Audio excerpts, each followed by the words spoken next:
మనిషి ఆరోగ్యంగా ఉండాలంటే పౌష్టికాహారము, వ్యాయామము ఎంత అవసరమో సుఖమైన ప్రశాంతమైన నిద్ర అంతే అవసరము.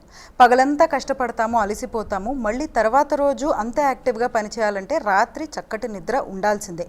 మరి అందుకనే నిద్రని మనం న్యాచురల్ హీలర్ అని అంటూ ఉంటాము.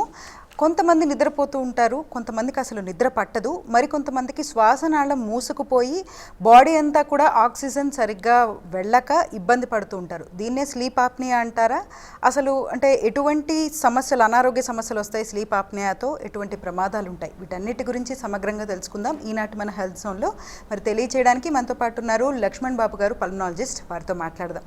నమస్కారం సార్. నమస్తే అమ్మా. సార్, అసలు స్లీప్ ఆప్నియా అంటే ఏమిటి?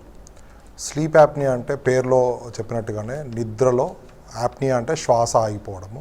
ఈ శ్వాస ఆగిపోవడం అనేది కొన్ని సెకండ్ల పాటు అంటే 10 సెకండ్స్కి మించి కనుక జరిగినట్టయితే మన శరీరంలో చాలా మార్పులు సంభవిస్తాయి. సో దాన్ని స్లీప్ యాప్నియా అంటారు, నిద్రలో శ్వాస ఆగిపోవడం. దీంట్లో ఇంకొక లెసర్ పార్ట్ ఏంటంటే నిద్రలో శ్వాస తగ్గడం, దాన్ని హైపో యాప్నియా అంటాము. దీంట్లో పూర్తిగా శ్వాస అయిపోదు కానీ ఆక్సిజన్ అనేది కొంచెం పడిపోవడం జరుగుతుంది. అంటే నార్మల్గా 95-96 ఉండే ఆక్సిజన్ ఒక 4% డిక్రీజ్ అవ్వడం జరుగుతుంది. ఈ రెండింటికి సంబంధించిన జబ్బులను కలిపి స్లీప్ యాప్నియా సిండ్రోమ్, వాటి వల్ల వచ్చే కాంప్లికేషన్స్ని మనం స్లీప్ యాప్నియా సిండ్రోమ్గా చెప్పడం జరుగుతుంటుంది. ఓకే డాక్టర్ గారు, అట్లానే స్లీప్ యాప్నియాలో ఎన్ని రకాలు ఉంటాయి?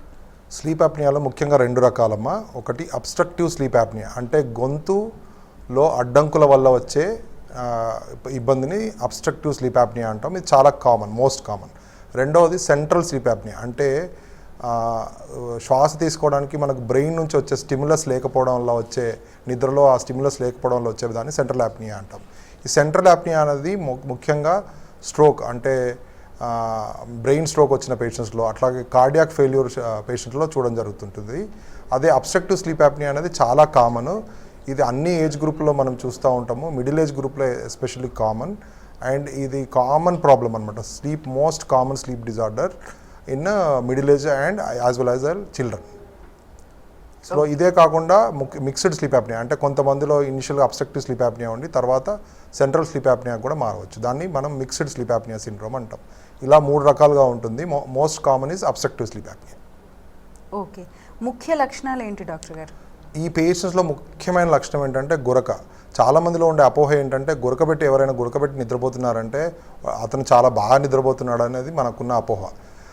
గత 50-60 ఏళ్ళుగా ఈ స్లీప్ మెడిసిన్లో తెలియదు ఏంటంటే గురకబెట్టి నిద్రపోతున్నాడంటే ఆయనకు శ్వాసనాళాల్లో ఉన్న అడ్డంకి వల్ల, ఆ శ్వాస తీసుకోవడంలో ఇబ్బంది వల్ల గురక వస్తుందన్నమాట.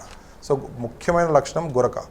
నెక్స్ట్ అదే కాకుండా ఎక్సెసివ్ డే టైమ్ స్లీపీనెస్ అంటాం, అంటే పొద్దునపూట మగతగా ఉండడము, ఎప్పుడు నిద్ర వచ్చినట్టు ఉండడము, ముఖ్యమైన 2వ లక్షణం. ఇదే కాకుండా తొందరగా అలసిపోవడము, ఇరిటబిలిటీ, అంటే తొందరగా చికాకు పడడము, కాన్సన్ట్రేషన్, ముఖ్యంగా చిన్నపిల్లల్లో అయితే వాళ్ళు కాన్సన్ట్రేట్ చేయలేరు, అందువల్ల స్కూల్లో వెనకబడడం లాంటి లక్షణాలు.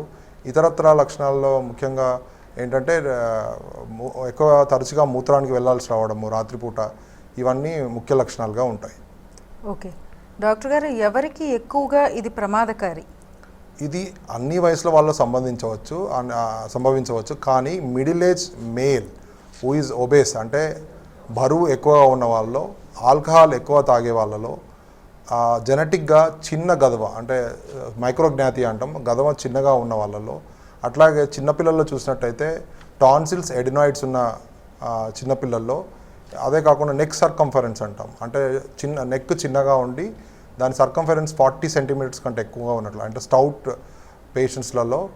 అలాగే మిడిల్ ఏజ్ ఫిమేల్స్లో, అంటే వాళ్ళ మెనోపాజ్ వచ్చిన తర్వాత ఒబేసిటీ కనుక ఎక్కువ ఉన్నట్లయితే వాళ్ళలో ఈ స్లీప్ యాప్నియా అనేది ఎక్కువగా వచ్చే ప్రమాదం ఉంటుంది.